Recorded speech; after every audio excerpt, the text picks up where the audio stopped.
الحمد لله وحده والصلاة والسلام على من لا نبي بعده أما بعد فأعوذ بالله من الشيطان الرجيم بسم الله الرحمن الرحيم يا أيها الذين آمنوا ادخلوا في السلم كافة صدق الله العظيم মুআজ্জাজ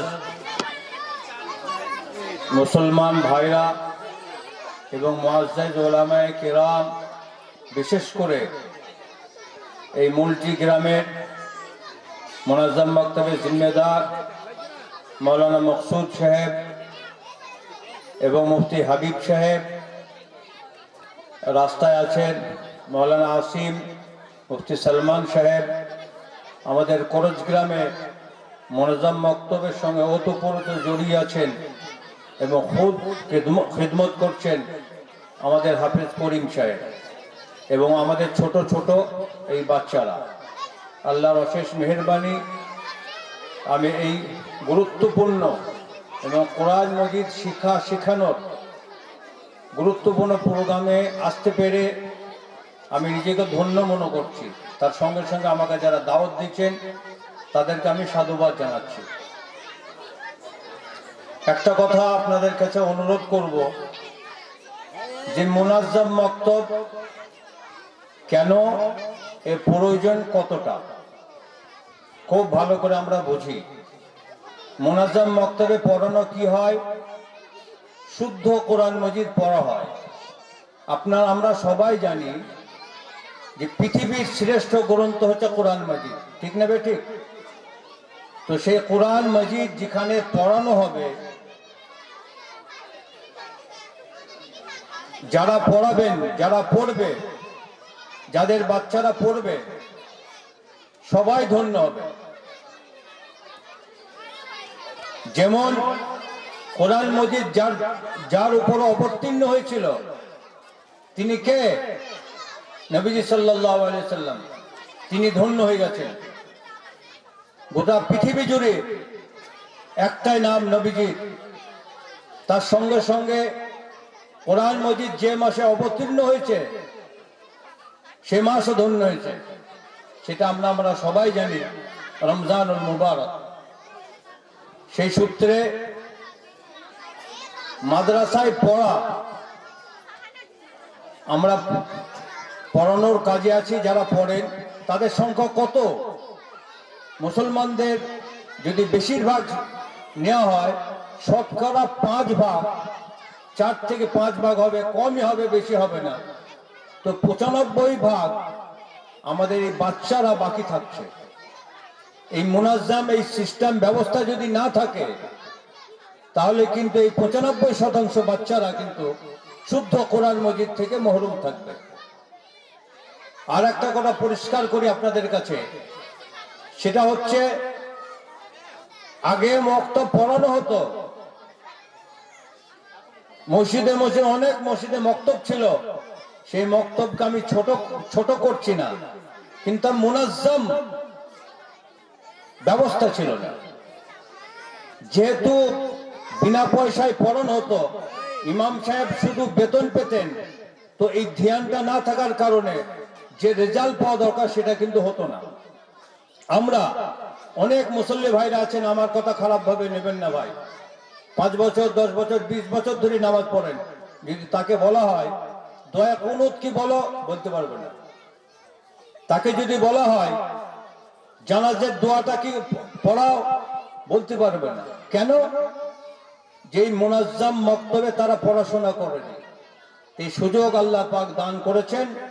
আমাদের এখানে যদি 200টা ঘর থাকে, 200টা বাচ্চা থাকে বা মেয়ে থাকে, প্রত্যেক জনের কর্তব্য তার নিজের ছেলে মেয়ে বা পুতা পুতনি, তার অধীনস্থ যত বাচ্চারা আছে, শুদ্ধ কোরআন মজিদ পড়া এবং দ্বীন ইসলামের প্রাথমিক যে আকীদা সেই শিক্ষা দান করা তার একদম দায়িত্ব, কর্তব্য।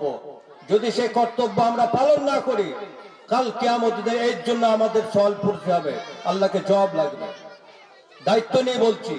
তো জোরহাত করে মুলটি গ্রামবাসীর কাছে আমি অনুরোধ করব, আমরা যেন এই ব্যাপারে সতর্ক থাকি। শুনলে খুশি হবেন। মান তাআল্লামাল কুরআন খায়রুকুম মান তাআল্লামাল কুরআন ওয়া আল্লামা। ওই ব্যক্তি উত্তম যে কোরআন পড়বে এবং কোরআন পড়ার ব্যাপারে সহযোগিতা করবে। তো আমি এই কারণে তো এখানে এসেছি যে কোরআন মজিদে একটা মাহফিল হচ্ছে, ভবিষ্যতে যে একটা রাস্তা তৈরি হচ্ছে, তো সেই মাহফিলে যেতে পারলে আমার নিয়ত যদি ঠিক থাকে আর এই মজলিস যদি আল্লাহ কবুল করেন, ইনশাল্লাহ জান্নাতবাসী হব।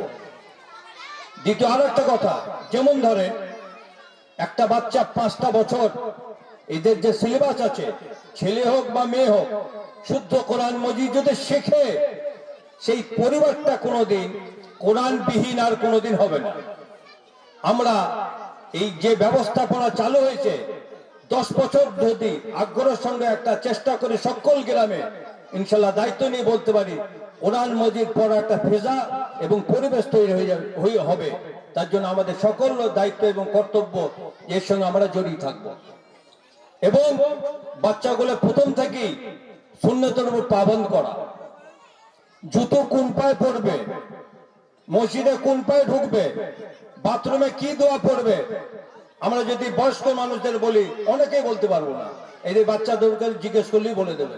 আমি একটা ঘটনা শুনলাম একটা ইউটিউবে কিছুদিন আগেই, আপনারা অনেকে জানেন, পীর জুলফিকার আলী নকশবন্দি রহমতুল্লাহ আলী পাকিস্তানের বিখ্যাত বড় বুজুর্গ ছিলেন, ইন্টারন্যাশনাল বুজুর্গ।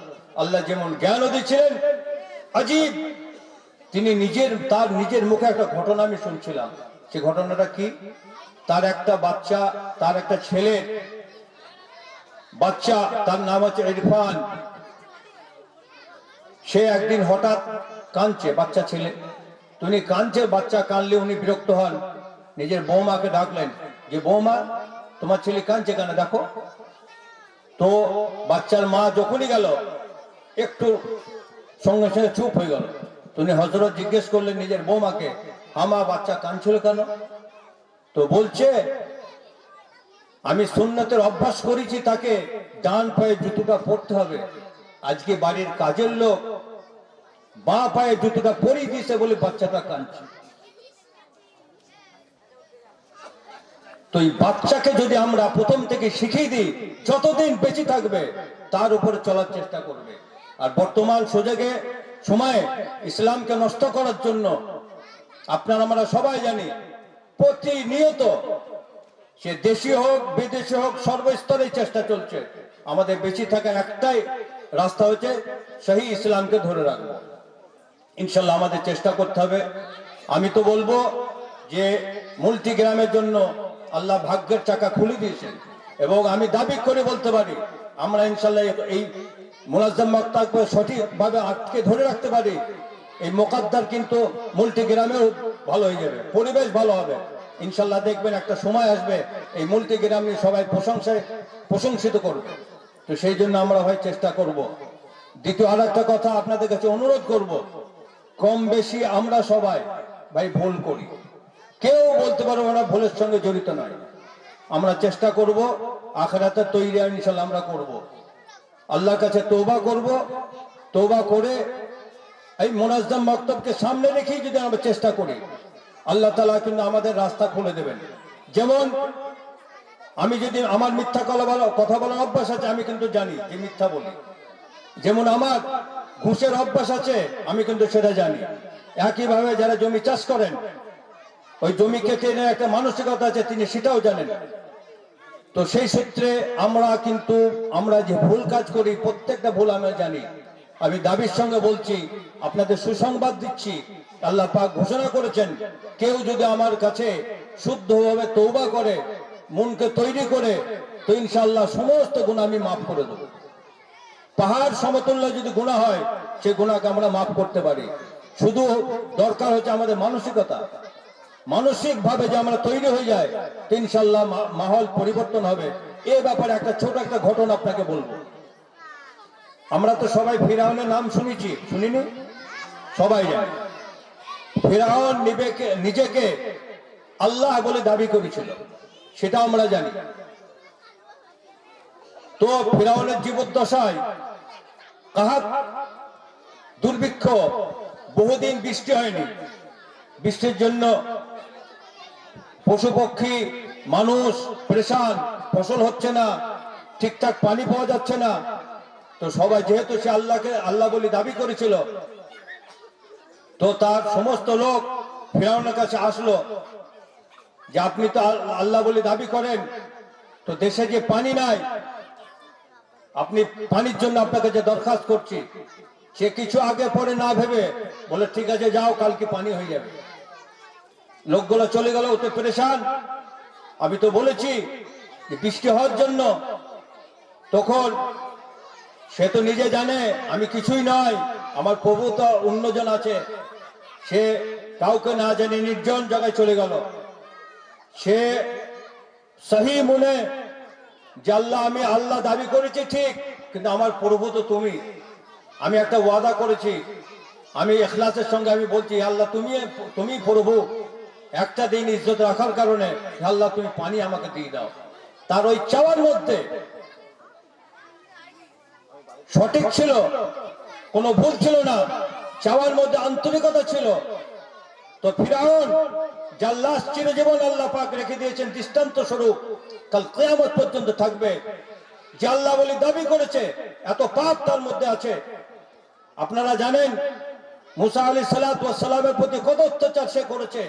এত বড় অত্যাচারী, এত বড় নাফরমানি, আল্লাহ যদি তার দোয়াকে কবুল করতে পারেন, পরের দিন কিন্তু পানি আল্লাহ দান করেছিলেন। এ থেকে আমাদের শিক্ষাও দরকার যে চিরজীবন আমরা গুনাহগার থাকবো নাকি? চিরজীবন ভুললে চলবো নাকি? আমাদের আপনার সমাজে, আমি গতকাল একটা জায়গায় জানাজায় গিয়েছিলাম, গ্রামের নাম আমি বলবো না। দুটো জানাজা ছিল, একটা মহিলার একটা পুরুষের, আলাদা আলাদা নামাজ হলো। আমি সেখানে প্রস্তাব দিলাম জানাজার নামাজ একসঙ্গে হয়, 10টা জানাজাও যদি হয় একই সঙ্গে নামাজ হয়ে যাবে। তো মানুষ জানে না যে একসঙ্গে নামাজ হয়। নামাজটা দুবারই হলো, তাদের অজ্ঞতার কারণে, আমরা তা শিক্ষা দিতে পারিনি বলে। আর একটা দেখলাম জানাজার নামাজের আগে একজন গ্রামের ভাই মাইকে ঘোষণা করলেন। কি ঘোষণা করলেন? যে বাইরের ভাই এবং গ্রামের সবাই ভাই, একজন মারা গেছে, তার খাওয়া দাওয়া করে যাবেন। গ্রামের ভাইরা কি জন্য খাবেন আমরা জানি। যে বাড়িতে মারা যায়, মারা যাওয়ার খাওয়াটা কত খারাপ আপনারা ওলামাদের কাছে শুনে নেবেন। মারা যাওয়ার বাড়িতে খানা যদি আমরা খেতেই থাকি, তো অন্তরটা কিন্তু মুর্দা হয়ে যাবে, মরে যাবে অন্তর।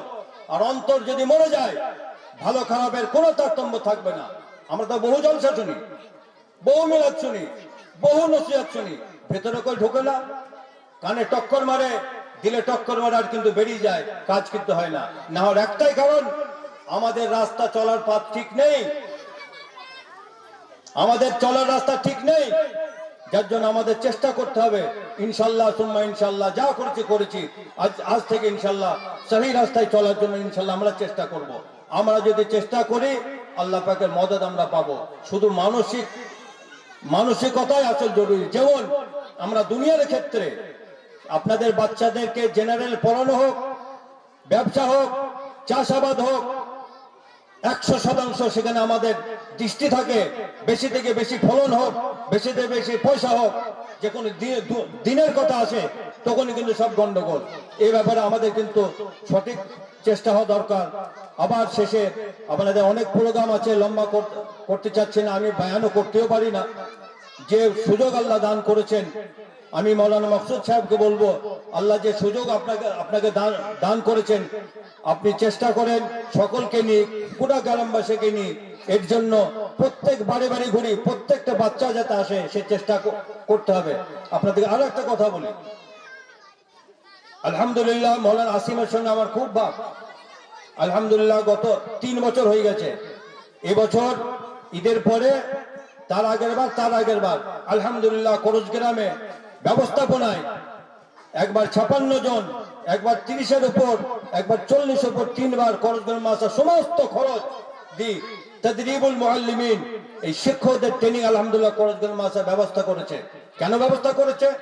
দারুল দেওবন্দ বলেছে প্রত্যেকটা মাদ্রাসাকে, আমি খোলা ভাষায় বলছি, মাদ্রাসাওয়ালার কর্ণপাত করেন না, যে যা খরচ হয় তার 10% এই বাচ্চাগুলোকে পড়ার জন্য খরচ করতে হবে। মাদ্রাসাওয়ালারা শুনেন না, আমার কথা বলিনি, দারুল দেওবন্দ কথা বলেছে, দিল্লি জমিয়ত বলেছে। কেন বলেছে? যে আমরা এই বাচ্চাগুলোকে সহি দিনের সমাজ যদি না দিতে পারি, পরবর্তী থেকে এদেরকে বেদিন করা খুব সহজ হবে। যার জন্য আপনার আমার দায়িত্ব এবং কর্তব্য, যে সুযোগ আল্লাহ দান করেছেন সেটা যেন হাত থেকে না বের হয়, এই জন্য আমরা চেষ্টা করব। আবার বলছি, মোনাজ্জম মাকতবওয়ালাদেরকে খরচ গেলাম কেন, ব্যক্তিগতভাবে মোনাজ্জম মাকতবের জন্য, দ্বীনি তালিম বোর্ডের মাকতবের জন্য আমাদের সব রকম সহযোগিতা লাগবে। এই সহযোগিতা করা তো সৌভাগ্যের, এটা আনন্দের। এইভাবে যদি জীবন চলে যায় তো আমরা ইনশাল্লাহ ধন্য হয়ে যাব। জোরহাত করে অনুরোধ করব শেষে, যে আমরা ইনশাল্লাহ এই মোনাজ্জম মাকতবের ব্যাপারে তাদের যে নিজাম আছে, তাদের যে কারিকুলাম আছে, এখানে আমরা কিছু কথাবার্তা বলবো না, তাদের সেই নিজাম ইনশাল্লাহ চলবে। আমরা ইনশাল্লাহ সহযোগী হব, এবং ভালো কাজে সহযোগী হলে ইনশাল্লাহ আল্লাহর কাছে এই ব্যাপারে খুশখবরি আছে, সুসংবাদ আছে, আমরা সেই সুসংবাদের ভাগিদার হব। নবীজি সাল্লাল্লাহু আলাইহি সাল্লাম আমাদের না খেয়ে মরবো, আমরা খেতে পাবো না, আমাদের বাড়িঘর থাকবে না, এর জন্য তিনি ব্যাকুলতা ছিলেন না। ব্যাকুলতা নবীজি যদি থাকেন তা আমরা দিনদার যাতে হতে পারি, তার ব্যাকুলতা ছিল। একটা ঘটনা বলি, আমি আমার বক্তব্য শেষ করব। একমাত্র পৃথিবীর একটাই ব্যক্তি নবীজি সাল্লাল্লাহু আলাইহি ওয়াসাল্লাম যখন যান তার কবজ করা হবে, আজরাইল আলাইহিস সালাতু ওয়াস সালাম গেটের বাইরে দাঁড়িয়ে আছেন। জিবরাইল আলাইহিস সালাতু ওয়াস সালাম ওহী নিয়ে এসেছেন যে আজরাইল এসেছে, আপনি অনুমতি দিলে আপনার কাছে আসবে। অনুমতি দিলেন, সালাম দিয়ে তিনি প্রবেশ করলেন। বলে, হুজুর আপনি বললে আপনার জানটা নিয়ে যাব।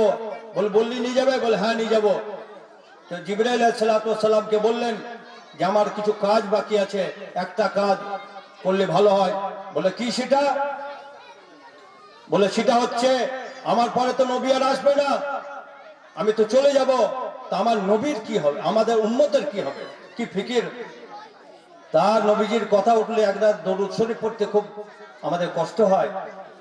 নবীজির যে সিস্টেম নিয়ে রেখে গেছেন, সে মরার হোক, বাচ্চা জন্মানোর ক্ষেত্রে হোক, আপনার বিবাহের ক্ষেত্রে হোক, 100% তার উল্টো করি আমরা। একজন ব্যক্তি গ্রামে খুঁজে পাওয়া যাবে না যে সুন্নতের উপর বি করে বা বি দেওয়ার চেষ্টা করে, বরং কেউ যদি চেষ্টা করে তার পেছনে হাজারো কথাবার্তা। হায়রে জীবন আমাদের। নবীজি মরার আগে বলছেন যে আমি তো চলে যাব, আমার উম্মতের কি হবে।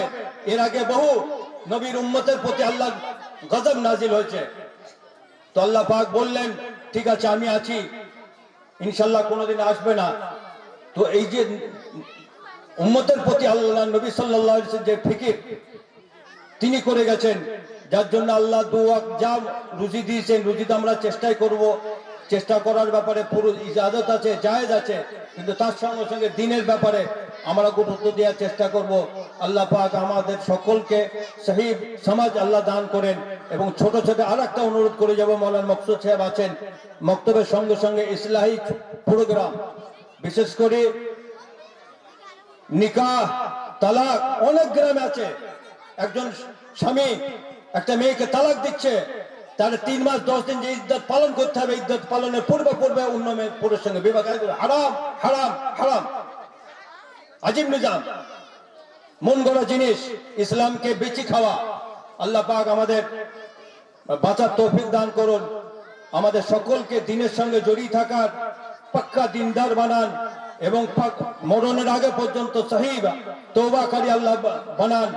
বিশেষ করে প্রত্যেকটা গ্রামে মুনাজ্জম মাকতাব, সে দ্বীনি তালিমের আন্ডারে হোক, দ্বীনিয়াতের আন্ডারে হোক, সমস্ত বাচ্চারা যেন সহি কোরআন মাজিদ, সহি দ্বীনি আকীদা শিখতে পারে।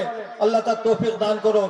শেষে আর একটা কথা বলছি, আপনার নাতি, আপনার পোতা, আপনার ছেলে, আপনার ভাইপো যদি জানাজার দোয়া শেখে, শুদ্ধ কোরআন শিখে, আপনার জানাজার নামাজ কিন্তু পড়াতে পারবে। এবং তার সঙ্গে দুটো দোয়া, দুটো দরুদ শরীফ, কোরআনের আয়াত পড়ে গা বাগা 2 দিন 4 দিন পর আপনার জন্য দোয়া করবে। সেই অ্যাসেট আমরা তৈরি করে যাব। যে কাল কিয়ামত পর্যন্ত পাবো। আল্লাহ পাক আমাকে সকলকে বোঝার তৌফিক দান করুন। আবার সকলকে, বিশেষ করে যারা আমাকে দাওয়াত দিয়েছেন, আমি তাদেরকে সাধুবাদ জানাচ্ছি যে এই পবিত্র মজলিস আমি উপস্থিত হতে পেরেছি। আল্লাহ পাক আমাকে তথা সকলকে কবুল করেন। বিশেষ করে মুলকির এই মুনাজ্জাম মাকতাবের আল্লাহ আলা প্রসারিত করার যত বাধা আছে সে বাধা দূর করার তৌফিক দান করুন। ওয়া আখিরু দাওয়ানা আলহামদুলিল্লাহি রাব্বিল আলামিন।